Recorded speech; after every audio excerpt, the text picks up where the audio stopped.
Republic day সম্পর্কে এটা কিন্তু একটা গুরুত্বপূর্ণ ফ্যাক্ট। তার আগে বলে নিই, চ্যানেলটা যদি ভালো লেগে থাকে অবশ্যই লাইক, কমেন্ট, শেয়ার করো এবং সাবস্ক্রাইব করো, আর পাশের বেল আইকনটি প্রেস করো। দেখো, 2026 সালের 26শে জানুয়ারি প্রজাতন্ত্র দিবস, আর এবারের প্রজাতন্ত্র দিবস হচ্ছে 77তম প্রজাতন্ত্র দিবস, যেখানে প্রধান অতিথি হিসেবে এসেছেন হচ্ছে ইউরোপীয় কমিশনের সভাপতি উর্সুলা ভন ডের লেইন এবং ইউরোপীয় কাউন্সিলের সভাপতি অ্যান্তোনিও কস্টা।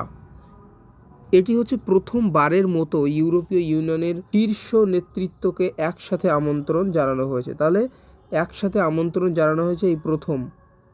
এটা তারপরে তারা এসে কিসের উপরে তারা জোর দেবে না, কৌশলগত, বাণিজ্য এবং প্রযুক্তিগত সম্পর্ক জোরদার করার উপরে জোর দেওয়া হবে।